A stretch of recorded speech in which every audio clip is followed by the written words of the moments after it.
Hi, I'm Robert Begley, certified world class speaking coach with day 50, my 77-day video challenge.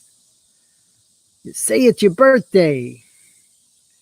Today's dedicated to my younger brother, Pete, who celebrates his birthday today. And I had a great time seeing him yesterday. One thing about Pete, when we were younger, I was in a rock band, he was in a rock band. Several of our friends were in bands, and we all went on and had other careers in life. But Pete stayed in music. That's his thing. He is a musician, and I always admired that about him because nobody's more dedicated. In fact, if you were in a band with him, you had to be on your best behavior, because if you didn't practice like 10 hours a day, Pete would say, what he'd tell his friend Chris, who comes home from a hard day's work in construction. He's like, Chris, how come you're not practicing drums? Chris is exhausted. He just wants to watch the Nature Channel and smoke a joint. And Pete busts his chops because he wanted to be with dedicated, super dedicated musicians. Sorry, Pete and Chris, about that story. But one memory I'll never forget. Our first concert together in April 1979, Rush, the Tour of the Hemispheres, in the Palladium.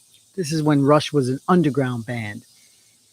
And as soon as they started my favorite song, Xanadu, which is this 11-minute epic, but starts off quietly and slowly, I start screaming, yeah, Rush, Xanadu, wow.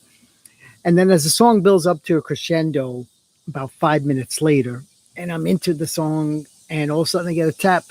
Pete's like, Rob, they're playing Xanadu. Really? Where were you 5 minutes ago? So there's so much else about my brother that I like, but the music is really the biggest bond that we have between Led Zeppelin and Rush. Those are by far my two favorite bands, but Beatles and Rolling Stones are in there too. Very high on that list there. And just whenever I see him, I feel wonderful. He is just a great brother, and he's named after my father. And uh, nobody else deserves that title except for my younger brother Pete, being called Pete Begley. That's me saying my thoughts here. So you can check out his music, his talents. I mean, he plays electric bass in rock bands, but also the Chapman stick. It's a beautiful instrument. He plays it beautifully. PeterBegley.com is the website. I'll put it in the description below. But happy birthday, Pete. That's all I'll say for now. And tomorrow we'll see you with day 51 of the 77-day video challenge. Signing off.